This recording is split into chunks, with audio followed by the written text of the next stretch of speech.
Hello viewers, আসসালামু আলাইকুম। সকলকে আমার চ্যানেলে স্বাগত জানাই। চলে আসলাম নতুন একটি ভিডিও নিয়ে। ভিডিও শুরুর প্রথমে বলে রাখি, যারা আমার চ্যানেলে নতুন দয়া করে আমার চ্যানেলটি সাবস্ক্রাইব করে দিবেন। যারা ইতিমধ্যে দিয়েছেন তাদেরকে জানাই অসংখ্য ধন্যবাদ। আজকে ভিডিওর বিষয় হচ্ছে প্রাইমারি প্রধান শিক্ষক পরীক্ষা। দেখেন, আমি কিন্তু এখানে টাইটেল দিয়েছি 23 এপ্রিল, এর আগে হওয়ার কোনো সম্ভাবনা নেই। কেন এটাকে বলছি বিস্তারিত বলবো। তো যারা ভিডিওটি দেখতেছেন, তো আপনারা জানেন ইতিমধ্যে যে প্রাইমারি প্রধান শিক্ষকের পরীক্ষা কিন্তু ডেডলাইন হয় নাই, কিন্তু সকল কিছু কিন্তু সম্পন্ন হয়ে গেছে, যেখানে প্রায় 1100 পদ আছে। তো এখানে কিন্তু দেখেন 50তম বিসিএস এর পরীক্ষা কিন্তু এমসিকিউর রেজাল্ট কিন্তু পাবলিশ করা হয়েছে, কিন্তু এখনও কিন্তু তাদের আপনার রিটেনের কিন্তু ডেডলাইন দেওয়া হয়েছে। যেহেতু রিটেন পরীক্ষা 23 তারিখ পর্যন্ত নেওয়া হবে, তো রিটেনের পরীক্ষার মধ্যে কিন্তু প্রাইমারি পরীক্ষাটা নেওয়ার সম্ভাবনা খুবই কম বলছি এই কারণে, কারণ পিএসসি কিন্তু এই প্রধান শিক্ষকের পরীক্ষার নিয়োগটি দিয়ে থাকে, এবং হচ্ছে আপনার বিসিএসেরটা তো সম্পূর্ণ পিএসসি নিয়ে থাকে। এজন্য বলছি যে যেহেতু আপনার মার্চ মাসের ভিতর কিন্তু পরীক্ষা হবার কোনো সম্ভাবনাই নেই। আগে থেকেই আমি বলতেছি যে মার্চে পরীক্ষা হবার কোনো সম্ভাবনা নাই, এপ্রিলে হতে পারে। তো এখন কিন্তু আবার দেখেন এপ্রিলে হবারও কিন্তু সম্ভাবনাটা কমে আসছে, কারণ হচ্ছে যেহেতু আপনার এপ্রিল মাসের 23 তারিখ পর্যন্ত অলরেডি বিসিএস এর রিটেন এক্সামের কিন্তু ডেডলাইন দেয়া আছে। তো বিসিএস পরীক্ষার ভিতর কিন্তু রিটেনের ভিতরে কিন্তু পরীক্ষাটা না নেওয়ার সম্ভাবনাই বেশি, কারণ অনেকেই কিন্তু বিসিএস এর রিটেন পরীক্ষায় অংশগ্রহণ করবে, আবার কিন্তু প্রাইমারির পরীক্ষায় অংশগ্রহণ করবে। তো একই দিনে কিন্তু পরীক্ষা হবার কোনো সম্ভাবনাই নেই। এরপর একটা সম্ভাবনা থাকে যে এর ফাঁকে শুক্র বা শনিবার কোনো একদিন। তো দেখেন, তবে আশা করা যায় যেহেতু আপনার 23 তারিখ পর্যন্ত অলরেডি ডেডলাইন দেয়া আছে, সুতরাং 23 তারিখের আগে কোনোভাবেই পরীক্ষাটা হওয়ার কোনো সম্ভাবনা নেই। তো একটা বিষয় কি দেখেন, পরীক্ষার ডেট নিয়ে আমরা এত মাতামাতি না করে যদি আমরা পড়াশোনার দিকে মনোযোগী হই, আশা করি এটাই আমাদের জন্য বেটার ওয়ে। কারণ হচ্ছে আমার যত পরীক্ষা পিছনের দিকে যাবে, যেহেতু নির্বাচিত সরকার এখন বর্তমানে, অনেকে মনে করেন নির্বাচিত সরকার আসার পরে তারপর আবার পরীক্ষা হয়তোবা কিছুদিন পাউসাইতে পারে বা পিছনে যাওয়ার সম্ভাবনা থাকে। আসলে ব্যাপারটা কি দেখেন, পিএসসিতে যারা আছে পূর্বেও তারাই ছিল, এখনও তারাই আছে। সরকার আসুক বা যাক তাতে কিছু আসে যায় না। এখন এটা হচ্ছে তাদের হয়তোবা সময়ের ব্যাপার ডেডলাইনটা প্রকাশ করার। তো যেহেতু আমরা ডেডলাইন বেশি পাচ্ছি, হয়তোবা হাতে যেহেতু সময় আমরা বেশি পাচ্ছি, সুতরাং কিন্তু এটা আমাদের জন্যই প্লাস পয়েন্ট। আর একটা কথা আপনাদেরকে আমি প্রায় ভিডিওতেই বলে থাকি, অনেকেই আমাকে কমেন্টে জানান যে আমাদের বয়সসীমা শেষ, আমাদের সহকারী শিক্ষক প্রাইমারির সেটাতেও চাকরিটি হলো না, তো এখন আমাদের করণীয় কী? দেখেন, আপনার বয়সসীমা শেষ হলে আপনার করণীয় কী এটা আপনিই কিন্তু ভালো বলতে পারেন বা আপনি জানেন। আপনাকে আগেই বলবো, আপনি হতাশ হবেন না। হতাশ হলে কিন্তু তখন আরও আমাদের মন মানসিকতা যদি ভেঙে যায়, তাহলে কিন্তু পড়াশোনায় আর মনোযোগ বসে না।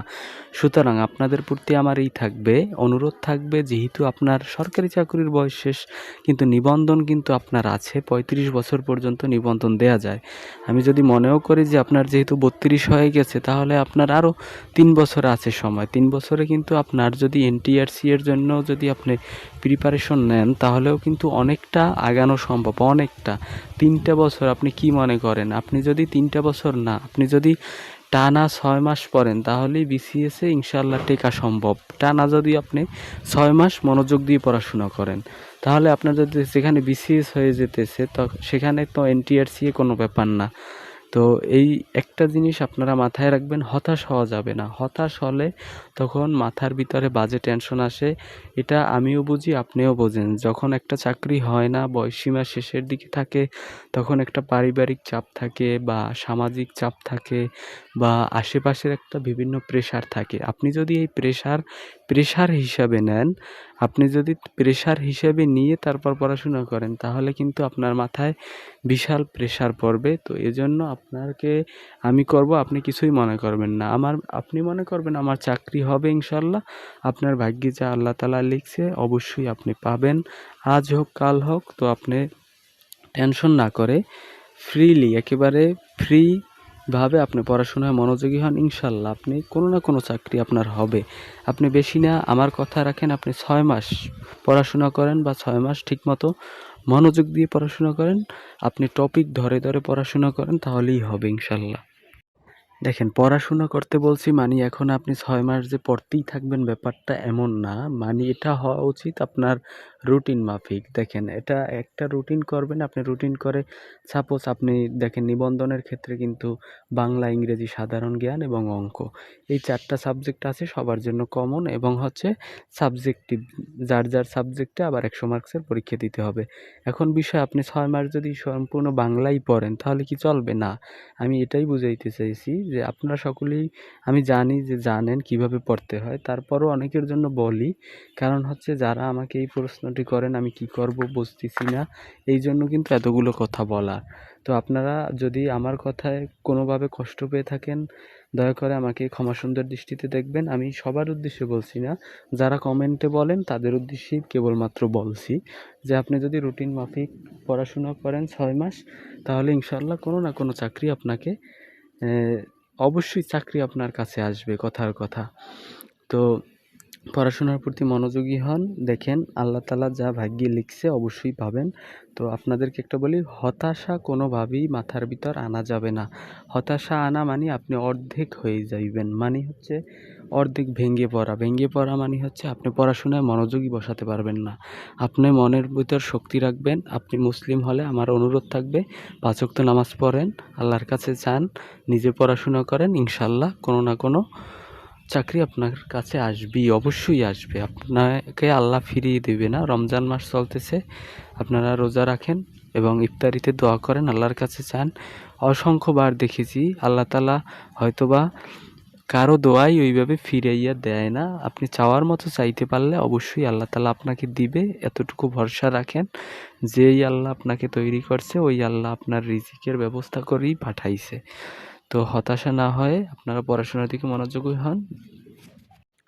আমি আবারও বলছি, এতক্ষণ যেই কথাগুলো বললাম এগুলো সবার জন্য না, শুধুমাত্র যারা আমাকে কমেন্টে জানান তাদের কমেন্টের উত্তরটি দিয়ে দিলাম। তো যদি আমার কথায় কেউ কষ্ট পেয়ে থাকেন আমাকে ক্ষমা সুন্দর দৃষ্টিতে দেখবেন। এবং এই ছিল আজকের ভিডিও। দেখা হবে পরবর্তী কোনো ভিডিওতে। আমার জ্ঞানও অত দূর না, আমি সামান্য একজন মানুষ।